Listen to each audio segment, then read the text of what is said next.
Tonight, on The Big Story, Vice President Sara Duterte is asking a Quezon City court to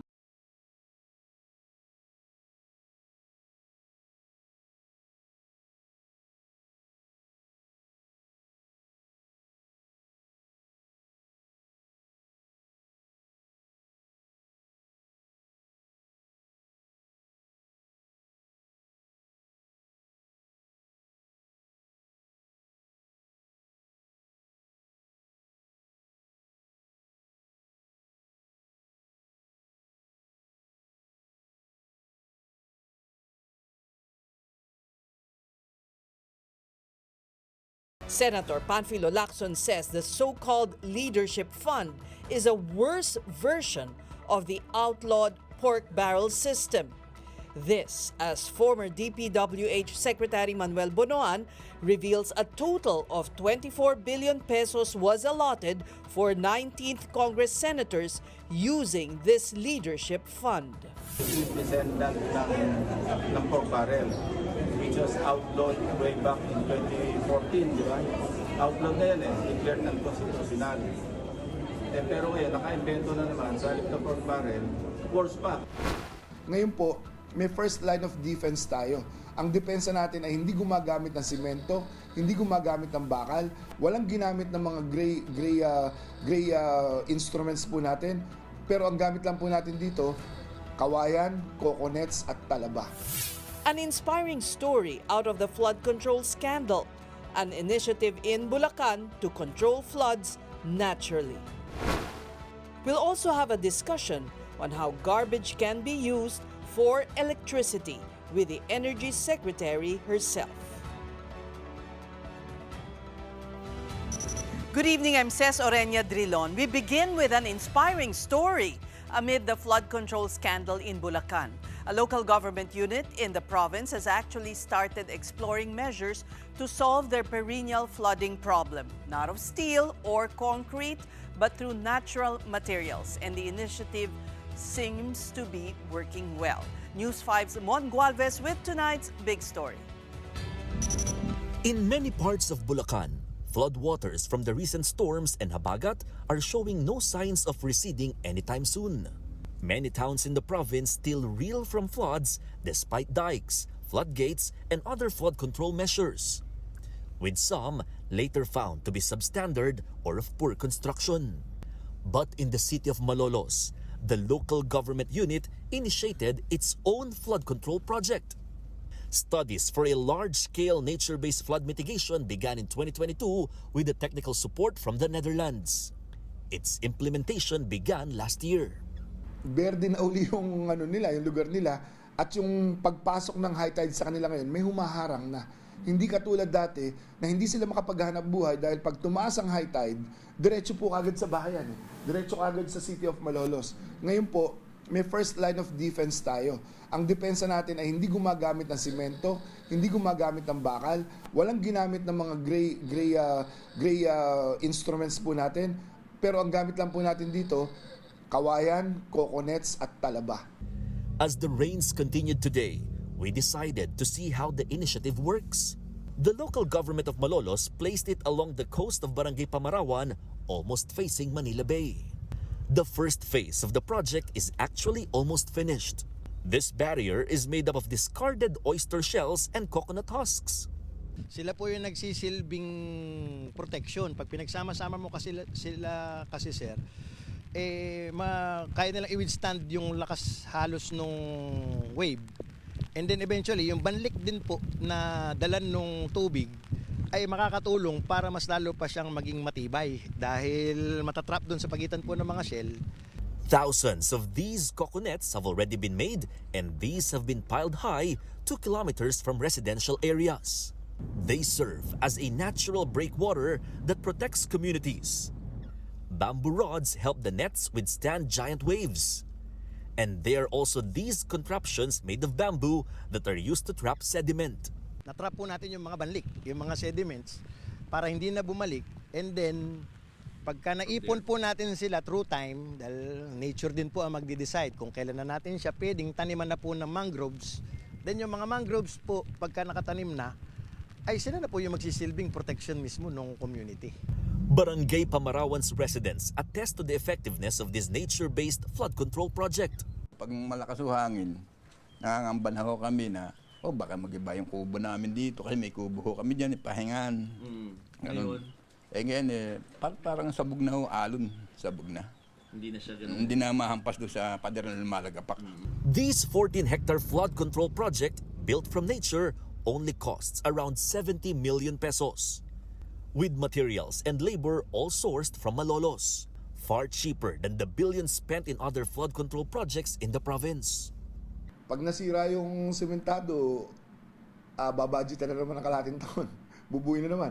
Ito, ayan, malakas ang alon ngayon doon. Dahil doon sa mga oyster and bamboo breakwaters po natin, may nasisirang kapara-kapraso, pero isang gabi lang, isang araw lang, nare-repair ka agad natin. Madaling i-repair to eh. By 2027, the city will also start planting more mangroves to augment the nets. The Malolos local government believes that once the nature-based flood control projects are expanded across the city, the rivers will be the next to benefit, preventing them from easily overflowing even during high tide. The LGU is also studying how to address the severe groundwater extraction which has caused land in their area to subside. But for now, this nature-based system seems enough to keep the flood-prone areas in the city dry. Mapapabagal naman po nito ang epekto ng pagbaha kung mababa na yung lupa natin, and at the same time, may sea level rise po tayo and coastal and riverine flooding po tayo na nagaganap. Doon na tayo sa side ng protection in terms of tidal flooding and rain floods. Dahil mababa na lupa, may pamigil tayo doon sa tidal flooding kasi nakahiga po sa malawak na coastal communities natin yung nature-based solution po natin. For News 5, Mon Gualvez, we are One News. Now, as rains in Luzon persists, the lack of monsoon cloud cover has driven up temperatures across Mindanao.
A lot of issues to unpack, but let's begin with the red alerts in the Visayas and Mindanao.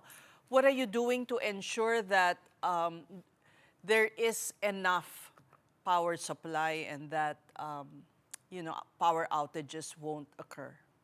Correct.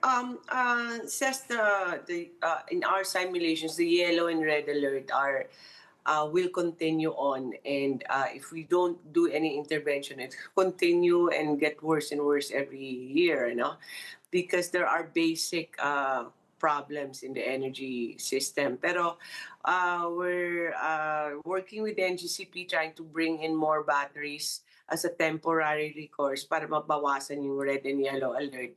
We've been waiting for NGCP actually to act on it for 2 months kasi our simulation show na mababawasan yung red and yellow alerts, and so hopefully NGCP can come up with the contracts already within the week, but we have the long-term solutions in place already, it says.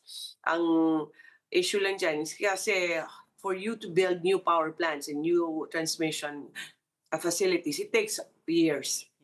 Yeah, by 2028, everything should come in. Pero there's that 26, 27 period that DOE is working hard to lessen and lessen naman yung gap that's causing red and yellow alerts. So we have what we call a Visayas master plan now. Okay, so it will take time. There will be, our people will have to suffer for the next 2 years. Well, says we have short and medium-term plans. As long as all the stakeholders perform their part, I think we can lessen or hopefully eradicate the yellow and red alerts due to these causes.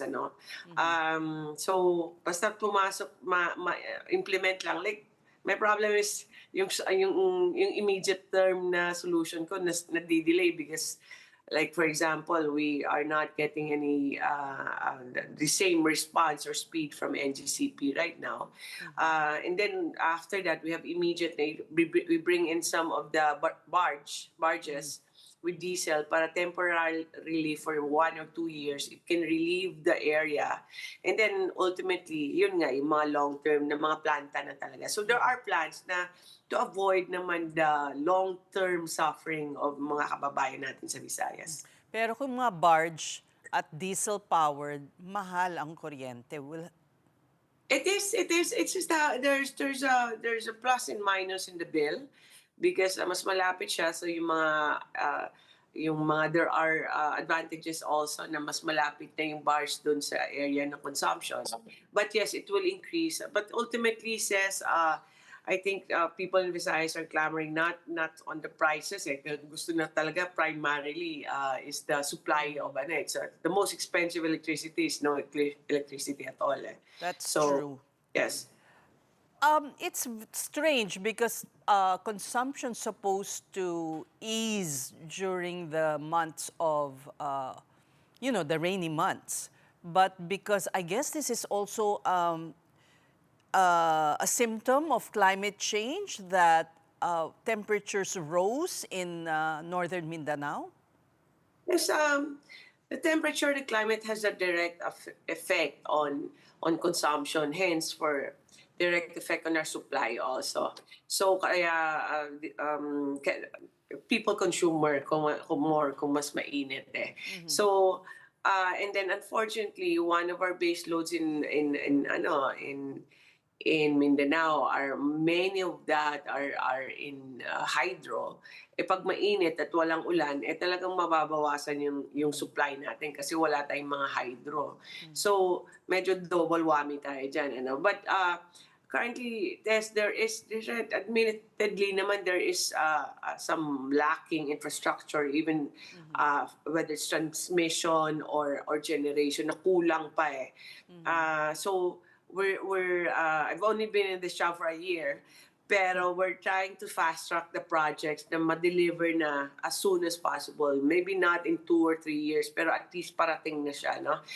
The problem is that temperature, when the temperature is high, demand goes high, but the supply goes down. So medyo, it happens talaga. Ano naman ang problema sa transmission? Bakit mabagal? Well, I guess because the connectivity from Visayas and Mindanao is difficult because mga isla ito. Yeah, but there are projects that are delayed. There are projects that are on time. Pero these projects are all listed down naman in the transmission development plan.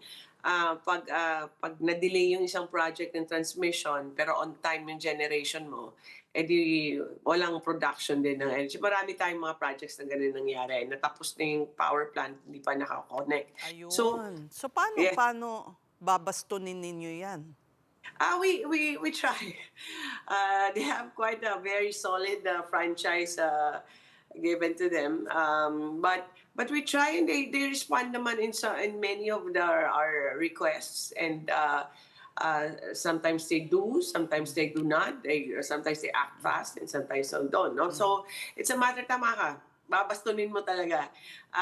So it takes a lot of balancing naman talaga sa energy. But we keep on trying to work together naman. Everybody does, no? Generation, distribution, and transmission. Pero yes, ang problem sa transmission, dapat kasi mauna yung transmission bago matapos yung generation, and the upgrades have to be there. So we're working on that.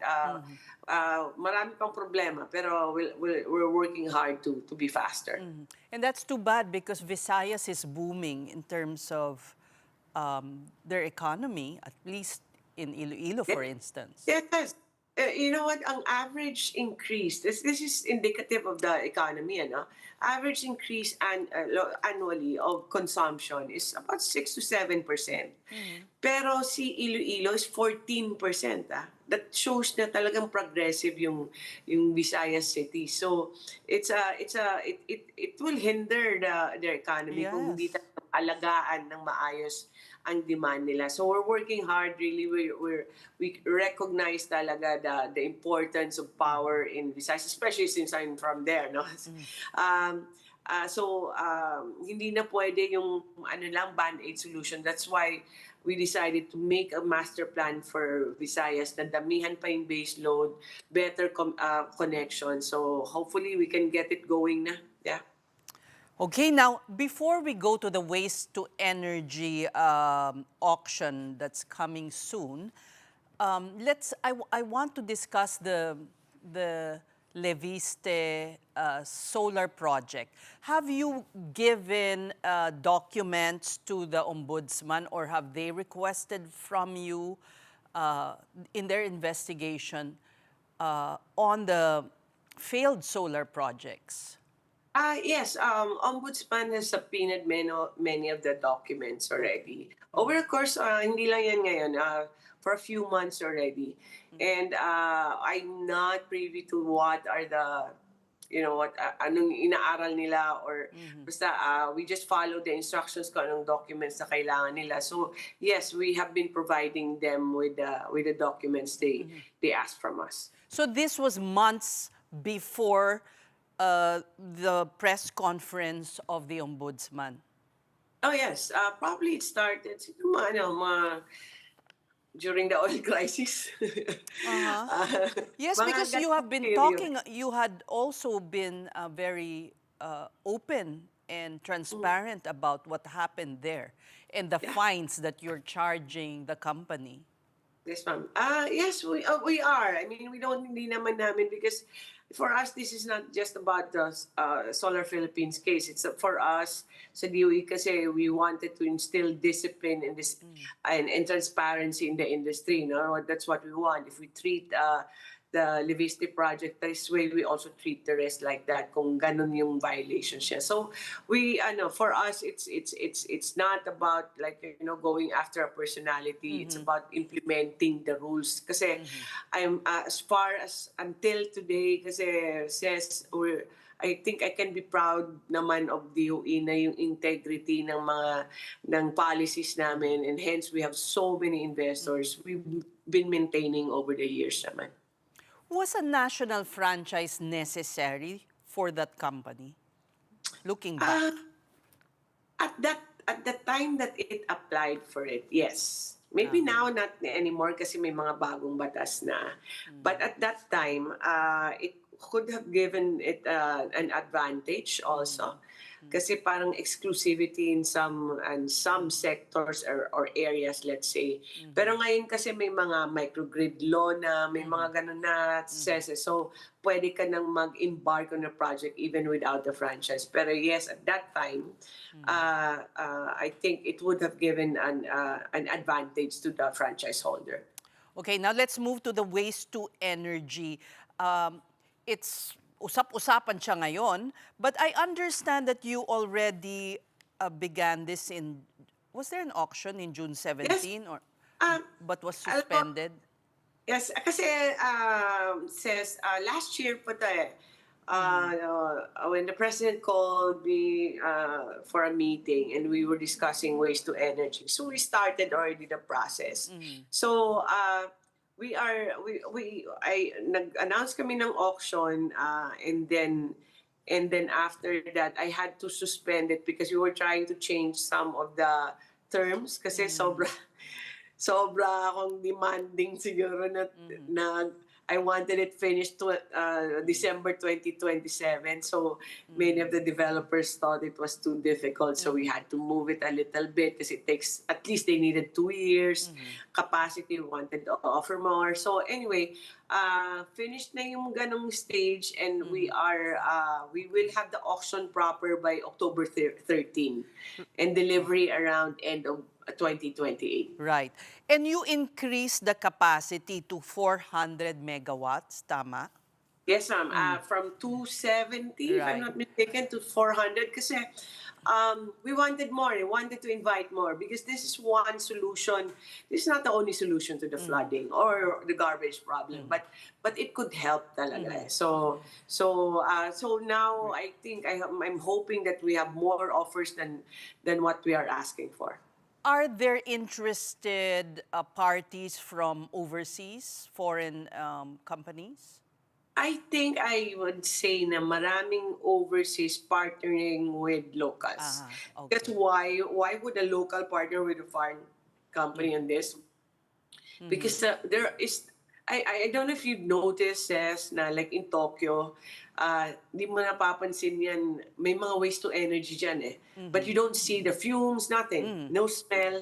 Because the technology is there already. And Yeah. many countries, Singapore also has that now. This is the thermal combustion technology ba? Parang mainit na mainit para hindi siya mausok. So many of these companies are partnering with Japanese companies. I don't know what else na kung may iba pang countries but yes, the technology, the very advanced technologies is what they're after for. Okay. Kasi very stringent yung environmental laws natin in terms of combustion dito. What is the basis of the 400 megawatt capacity? Ang 9,000 tons ba tama ang a day ang basura ng Metro Manila? However, marami naman doon recyclable. So hindi ba iso-sort out muna 'yon? So will we be able to generate 400 megawatts talaga from our trash? If you calculate based on the 9,000 metric tons per day, Right. that will probably result to 200 megawatts lang, Ses. No? But if the projections The are... projection. Right. Abot siya ng mga 13,000 metric tons a day in a few years. Ganun tayo kadaming mag-produce ng basura. But it's not just for Metro Manila. We want urbanized cities also. Okay. So like Cebu, Davao, around Luzon. So marami pa namang gusto sana namin sumali sila. And we just have to wait, no? Kung may mga nag-join nga. I think there are. Pero yes, it's not just for Metro Manila. And that's October. That's already a few months away. Yes, they've been preparing already, Says. They've been doing their feasibility, assessing the garbage that we have, kung gaano siya kabasa. You know, there are components there. Like in Metro Manila, I think only 80% ang pwede mo siyang gamitin for waste to energy. Eh. So 80? yes, 80? 80%. That's high. That's high na ito lang ang what you collect, yun yung mga gamit. I was like, well, yeah, that's high because ang daming plastic eh. How about yung biomass? For instance, yung mga nasara ng landfill and sayang yung methane na wala, just goes to the atmosphere. Remember that one in Malabon that was just burning for months? It's there are Meron technology. din. Meron din ganung... Pero that's not waste to energy, that's biomass na, no? Ang problem lang kasi maliit lang siya eh. Sobrang liit lang. But may mga existing na yan. In fact, on a smaller scale, kahit sa amin doon sa Iloilo, meron yung tatay ko dati ng methane production din for his But for it's his too farm. small. It's not It's too okay. small, yeah. So yung nakikita mo, now we're flashing images of that dagat ng basura sa Parañaque. yung mga plastic na yan na hindi na recyclable, pwede yun sa ano, no? Thermal Yes. combustion. Definitely. Sabi nga ni President nung umiikot kami, nung tinitignan namin to eksaktong site, sabi niya, oh, there's your fuel. An entire island of it. But yeah, these are plastic eh. Mga Yeah. styro pa nga yata yung Yeah. marami. Yeah, that's really a shame, no? It's waste to energy is not the solution for this. I mean, the only solution. I think there's more to it, like deeper na behavior or cultural in Right. our community. Yeah. But will these companies also get into the sorting, or is that the LGU's responsibility? Because obviously, we're not also successful in doing that. Kailangan yung residual waste lang yung mapupunta dun sa combustion It's hard. facility. Yeah, I know, I understand. It's hard to say kasi dahil there's how would you say it? May politika sa basura natin, you know? There's Kahit there's dyan, bound- pinagkakakitaan pa. Ay, nako. There's the which roles the LGUs have in MMDA and I guess the national government, the solid waste management. It's different how it's being managed in Metro Manila as compared to other cities also. So that's the hard part for us, how to figure that out. Pero we just we have some agreements with the MMDA and some LGUs. Now our just to simplify it for DOE because we're not very familiar with how things are done Right. in solid waste. So we said, okay, as long as it produces, as long as it's waste to energy compliant with all environmental laws, we will buy your power. Yun na lang yung condition. It's hard kasi to go LGU to LGU. But MMD is doing a great job dealing with the LGUs on this issue para we can move forward. So Do we malaking tulong. need, sorry to interrupt, because ang dami pang issue actually sa energy. Do we need to amend the Solid Waste Management Act? Not Hindi na. exactly, yes. Because di ba dati where they're saying na hindi naman bawal, but the requirements were very high. Yung But now incineration, but this is not incineration kasi, di ba? It's not. Pero ang emissions yung problem. It's not actually about incineration. Ang emissions yung problem. I can't remember the numbers eh. Pero the technology is already there that can even surpass that limitation.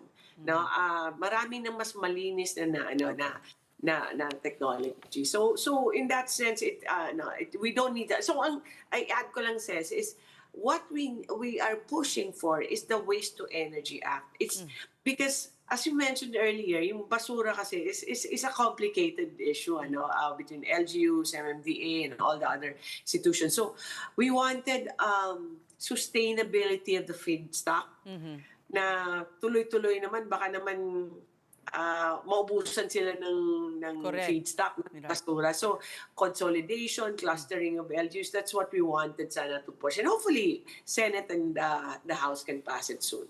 All right.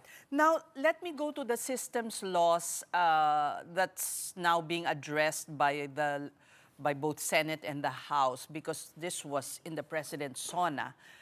But, the power distribution companies are saying this will put them out of business. Okay. Yes, there are issues in systems laws, and the president is correct naman to say na dapat hindi binabayaran ang hindi kinukonsumo ng mga tao. No, they're paying actually systems laws makes you pay for those who do not pay. Yes, yung nagnanakaw ng kuryente. So that's correct. That's unfair, di ba? Pero there are other parts and may mga technical. I'm sure you've heard this already, technical and non-technical. Right. But is it impossible? No, it's not impossible. It's possible to bring it down or even bring it to zero yung mga pilferage na yan. So it's you cannot do this drastically. There has to be gradual phasing of removal of system loss because there are things that we have to fix. Halimbawa, yung metro, kailangan modern siya para mas mas accurate, no? Yung mga linya natin, transmission natin, distribution lines natin, kailangan yan there's it's more sophisticated in the sense na less ang nawawala habang nagta-travel yung electricity. So there are things that we need to change until we can fully implement the zero systems change. All right. What about prices for gasoline next week? Ano bang Yeah, I haven't. I normally wait lang till says Monday? for Monday because sometimes we speculate and baka mali and many are listening to what I say. Baka magkamali ako. But there seems to be. I'm hoping that there will be a lowering pa. But we'll wait na lang on Monday. Depends talaga this today and tomorrow if things are calming down talaga, then hopefully it goes down pa. But you expect really we won't be able to see a steady price in the next months. What's your expectation looking forward? I'm not even going to pretend that I can predict that because more than anything, it's the behavior of the countries that are involved in the Middle East. Kung if you notice, if somebody bombs a facility, akyat siya kaagad, Or like when they say, oh, we're going to on peace talks, bagsak kaagad yung presyo. It's really reacting to how It's how very the volatile still. Yeah. So at one point I was so happy na salamat tapos na to, but then the next day then they start fighting again. So I can't predict really what's going to happen. What we can control lang actually says is how we react to such changes, so that's why we've been pushing for conservation, consume less electricity, mga ganun lang makokontrol natin. But and hoarding, but on the price it's really difficult to predict. All right, ang dami nating nasuyod na topics. We thank you so much for Yeah. talking to us. Energy Secretary Sharon Garin. Next time, I promise I'll go to your studio. Okay, thank you. Thank you. I'll hold you to that. Thank you very much. You're watching The Big Story on One News. When we return, the details of this story. Kasi kung doon pa lang sa NEP, EV sun. naka-insert na, parang ito yung parang sabihin na natin, ito yung descendant ng pork barrel. Worse pa, kasi ang pork barrel, doon na yung sa Congress Ito, executive domain pa lang, nandoon na nakialam na yung mga congressmen because ino-operan nga ng mga allocable.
You're still watching The Big Story.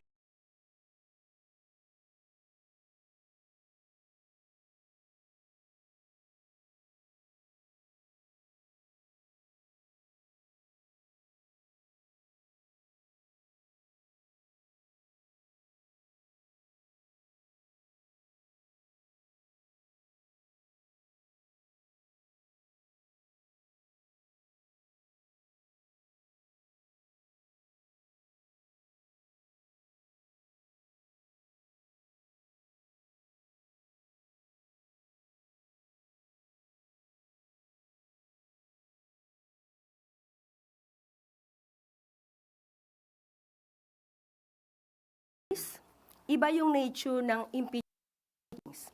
So, sa impeachment proceedings kasi, dito inaalam kung yung leader ay dapat na maging leader pa. Yung kanyang kapasidad, yung kanyang mental health, yung kanyang ibo, yung anger management, ito lahat ay dapat na nakikita kung ikaw ay magiging leader. Ang criminal case naman, ito ay yung liability. The video in full. Ang effect nun is, there is this intention, so hatred, against the president, against the government. So, it is not just a simple grave threats. There is this element of inciting to sedition. Amid her legal battles, Vice President Sara Duterte was seen on social media leading tree planting activities under her Pagbabago A Million Trees campaign. This directly tied into active impeachment courtroom arguments. State auditors flagged her office for using confidential funds on unauthorized activities like tree planting and holiday events instead of national security matters. The Senate Energy Committee resumes its probe on how to keep systems loss charges from being passed on to consumers. Mobile journalist Merimon Reyes reports to us here live. At marami tayong susuyurin na issues, not just the systems losses. But thank you for coming over straight from the political beat. Yes, and coming from the Senate earlier. Right, okay. So what's new with the discussion in the hearing today? Well, the hearing of the Senate Committee on Energy focused earlier if it's possible to remove the systems loss charges. Pero in specific, ang tinanong kanina is yung non-technical. So ito yung dahil sa jumper, yung meter tampering, yung mga illegal, yes, yung pagnanakaw. And ang sinabi dito ng ERC and supported din ng DOE, it is feasible, it's possible. Kasi currently, it accounts for about 1% sa performance nitong distribution utilities. So, hindi siya sobrang threatening. Pero ang nasabi naman ni Chairman Senator Erwin Tulfo, malaking bagay na rin naman daw yun. Kahit sabihin natin 50 pesos, 25 pesos, as long as mapagaan daw yung bulsa. Pero ang concern nga lang din ng industry, sana na magkaroon pa ng amendments naman sa anti-pilferage law to ensure na magkakaroon agad ng prima facie evidence to assume may illegal use of or consumption ng electricity. Para ma-penalize. Para ma-penalize agad-agad. Kasi parang madali, kaya laganap yun, talamak. Kasi hindi sila nahuhuli agad. And ang sabi pa kanina, kailangan daw nila yung tulong ng law enforcement agencies. Nakasama daw nila yung PNP, yung NBI. So pabor si Senator Tulfo doon? Yes. Actually, ang tinitignan kasi nila, baka pwedeng tanggalin na in total. Pero they also understand na mabigat din on the part of the industry kung tatanggalin yung buong systems loss. Kaya ngayon, non-technical, pati yung VAT, inaaral na. Kasi yun ang sinabi rin ni Secretary Garin, in phases. Yes, in phases. Okay, because we can't, pahiya sila kung hindi nila magawa yun dahil pinalakpakan nilang lahat yun. Nung nag-pronounce din si Oo, PBBM nung SONA. Correct. Ngayon naman, sige, yung allocables na sinasabi na dinideny ng dating Senate President. So, parang he said, she said na naman ito? Paano ba? Well, ang sabi kasi, during the time kasi, na sinasabi ni Sec Bonoan na merong allocables, yung leadership fund sa ilalim ng DPWH, ang Senate President doon, si Senator Migs. Pero sinabi niya rin itong plenary session, walang kinalaman doon. Lahat ng request daw sa budget dumaan daw sa Senate Committee on Finance. And then yung mga binanggit And at that time, who was sitting? Was it Win na? Hindi pa yata? Hindi pa. Kaya ang nagiging concern nila dito, especially yung mga senador na sinabi ni Bonoan na meron daw, si Senator Robin Padilla, Bongo, sila Joel Villanueva, nagsalita rin, Robin Padilla, walang ganon. Well, yun ang sinasabi nila. And Senator Ping is also saying na hindi illegal itong allocables, pero it's improper. Kasi ang nangyayari, at the NEP level, nakakapagsingit agad ng pwedeng ipasok itong mga legislators. Wala yun sa NEP eh. Wala. Pero ina-accommodate siya ng DPWH. Right. Kaya tinatawag ni Senator Ping, nagiging alok-alok siya. So dapat matanggal na raw yun, ma-abolish na talaga siya. Pero he also clarified na nung 2025, yun na raw yung huli, nitong 2026 na budget, wala na raw yun. Okay. Now, this is the more interesting part because you, Mary Mon, is one of our mojos na who sees everything happening in the Senate, in the impeachment trial of the Vice President. Because syempre, we only see what the Senate feeds us.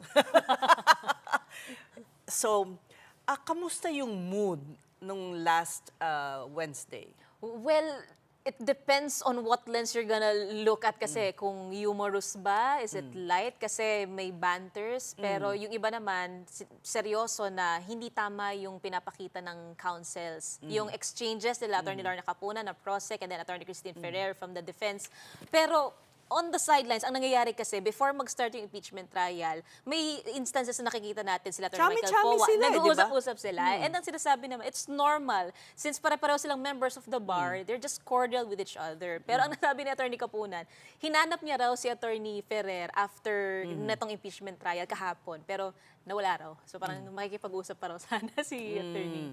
And tama ba na sinasabi nila, sanay sila sa ganyang bangayan pagkorte? Pero after, they're cordial with each other. Yes, it's normal naman daw. Pero parang syempre at some point, kailangan pa rin maalala kung anong decorum yung ine-expect and how they present themselves as lawyers, as counsels. Kaya ang isa sa inaabangan natin sa Monday, magkakaroon na ng ruling si Presiding Officer Chis Escudero na may nag-violate dito sa subjudicial rule, sa rules of course, sa Senate rules on impeachment proceedings. And doon natin malalaman sino sa dalawa yung mas na-violate yun. Kamusta naman ang mood ng mga senador? Kamusta sila doon? Well, ang nakita natin mukha silang pagod. Kasi from morning to afternoon, impeachment trial, and then 3 p.m. onwards, plenary session, and then comes Taxing physically. and gusto pong mangyari ngayon, well, suggestion pa lang ni Senator Migs, ilipat na ulit sa hapon. So plenary session in the morning, impeachment trial in the afternoon until evening magsawa. Anong mas gusto ng media na nagko-cover? Well, parang ang sinasabi rin naman dito ni Attorney Tonggol, impeachment court spokesperson, kung ano ang maging ruling ng impeachment court, wala naman na raw magagawa ang lahat, mag-a-adjust. Pero anong mas pabor sa inyo? Well, it depends kasi yung energy ng mga tao, iba sa umaga compared sa hapon paggabi. So, and the people are watching talaga, lalo na kapag umaga onwards. More than kung hapon. Pagka sa mga gabi, usually ang lumalabas na rin dyan, mga posts online na rin, yung mga commentaries on the sidelines, ano masasabi nila. You also follow that, di ba? As part of your monitoring. And do you see na yung nakikita mo sa social media ay reflection talaga ng nangyayari o talagang medyo distorted na masyado? Well, ang sabi ni Attorney Kapunan kanina, one good thing daw is alam niyang people are watching. Kasi marami nag-e-edit online, even sa TikTok, may mga nagpo-post, nagtitweet here and there. And it goes to show na kung ang haba raw kasi ng proceeding, so it gets boring talaga kapag lumilipas yung oras. Pero knowing na may mga nagpo-post online, ibig sabihin, nakukuha raw yung attention ng mga tao. Na-update. Para sa'yo. Ikaw naman, kinote mo si Lorna Cabuton, tinatanong kita. Well, as someone who's there, ha? There are two sides of the coin and lahat sila present online. So kahit saan ka tumingin, may magsasabing tama to, mali ito. Meron din naman nagsasabing mali ito, tama to. Depende sa kung saan sino ang, which political camp they belong to. But is there a distortion? Well, if we're gonna talk about trolls, they are there. So if they're meant to distort the narrative, then... Okay. So we're expecting that ruling from the presiding officer. But what about a ruling on his fellow senators? Kung there's some distortion in their posts, Ang nasabi some of their posts. Some of their posts, and some of those posted pero taken down din, pero nandyan na yan, digital footprint. Pero ang sinasabi kasi dito ng impeachment court, only they as senator judges can police themselves. So, it's either kausapin kita, o hinahinay, ganyan. Unless magkakaroon ng formal manifestation taken up sa impeachment court, or kung may ibang usapan pa sila, dadalhin nila sa plenary, so be it. Pero on the case of the prosecution and the defense, magkakaruling talaga dyan ang impeachment court. Okay, abangan natin yon. How does it feel being, having a front seat to history taking place? Well, I feel more of a VIP. Talaga? Because nakikita natin lahat on the sidelines, in front, senator judges. Kasi ang nangyayari ngayon, nakakonect lang din tayong media sa official media ng Senate. And it's worth telling to everyone na kung ano yung nakikita natin, yan talaga yon. Pero dito natin nakikita na mas mahalaga rin ang role ng media, ng journalists na nailalahad ano yung nangyayari. Okay, ano ang nakita mo na was really extraordinary?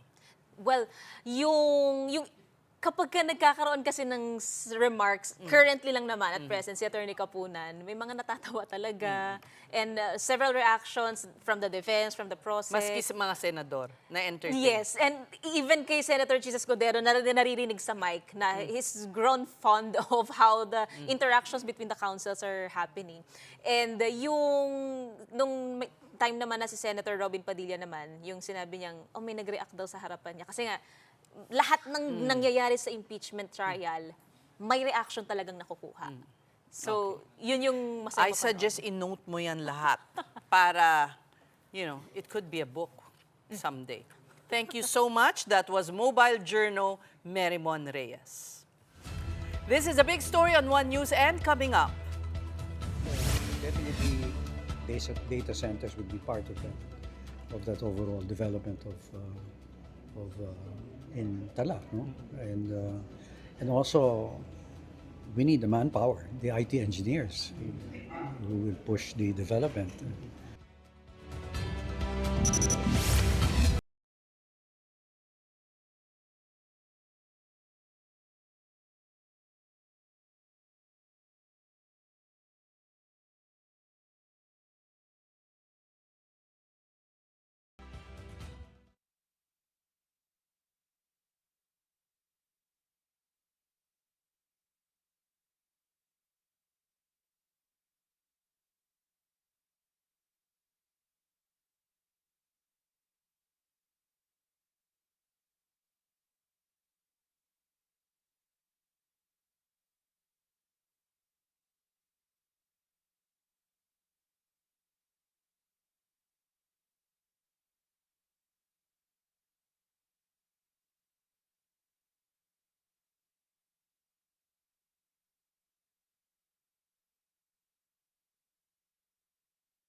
Iba po ang nature ng criminal case, iba yung nature ng impeachment. So, sa impeachment proceedings kasi, dito inaalam kung yung leader ay dapat na maging leader pa. Yung kanyang kapasidad, yung kanyang mental health, yung kanyang ibo, yung anger management, ito lahat ay dapat na nakikita kung ikaw ay magiging leader. Ang criminal case naman, ito ay yung liability in full. Ang effect nun is, there is this intention of hatred against the president, against the government. So, it is not just a simple grave threats. There is this element of inciting to sedition. Telco giant PLDT Incorporated today reported its first half earnings that dipped amid softer consumer spending in the country. But Chair Manuel Pangilinan is banking on a better second half off the back of momentum in data centers and its digital banking arm, Maya. Mobile journalist Fatima Baduria breaks it down. PLDT Incorporated's core income slipped 2% in the first half of the year, weakened by a challenging economic environment in that period as well as higher expenses. The telco today reported it earned 16.6 billion in core income, down from a little over 17 billion a year ago. Breaking down the numbers, gross service revenues rose by the same amount, 2%, to 108.7 billion pesos. The figure was pulled up by the enterprise business as well as data and fixed wireless. But expenses also climbed, rising faster than revenues at 4% or about 84.8 billion pesos. Higher amortization and depreciation also ate into earnings. Nevertheless, EBITDA inched up 1% to just a little over 56 billion pesos for the period. Still, despite macroeconomic headwinds, PLDT Chairman and CEO Manuel V. Pangilinan remains optimistic for the second half of 2026. We share the hope that the second half will be better than the first half. One area that's been a surprise upside, data centers. The data centers are doing well because you have local locators and foreign locators that are starting to come in or become aware of the potential of the Philippines as a data center hub. So they're not subject to our GDP growth. PLDT is targeting the fourth quarter for what could be the Philippines' first data center IPO, worth over 24 billion pesos. Overall, core income for PLDT held steady at 17.3 billion pesos, pulled up by the sustained profitability of Maya, its digital banking arm. As of June 2026, Maya's deposit balance jumped 71% on year to 86 billion pesos, while loans outstanding shot up 56% on year to 39 billion pesos. For the first half of the year, PLDT's capital expenditures dropped to 20.7 billion, lower than the 27.4 billion it had set aside. Asked about the profitability of PLDT's sister media companies, Pangilinan said he expects them to do better this year too, and the next step is to invest in more content. Doing better this year, especially Signal, which lost money last year, no? So cut back on expenses, etc. So Signal should do better this year, and can help TV5. TV5 itself, yeah, slightly better. So with Vice Ganda and some other content. The chairman was also asked about rumors he was in talks to invest in ABS-CBN, which has indirectly received a lifeline from fellow tycoon Ramon Ang, who bought into its parent firm Lopez Incorporated. There are no discussions. There are no. We're not thinking of anything with ABS, except the arrangements where they show some of the content. Black time or I don't know, co-prod situation, and yun lang. That's the arrangement now, and that's how I foresee it. Because I think I read on Bloomberg before I left for here that the headline, ABS raising about 6 billion. From the family. Oh, so that's good. Good for them. Kapatid Fatima Baduria, We Are One News. Meanwhile, PLDT Chair Manny V. Pangilinan was also asked about the proposed Pac Silica initiative, which is expected to take up 1,620 hectares in New Clark City, Tarlac, and envisioned to be an AI and manufacturing hub.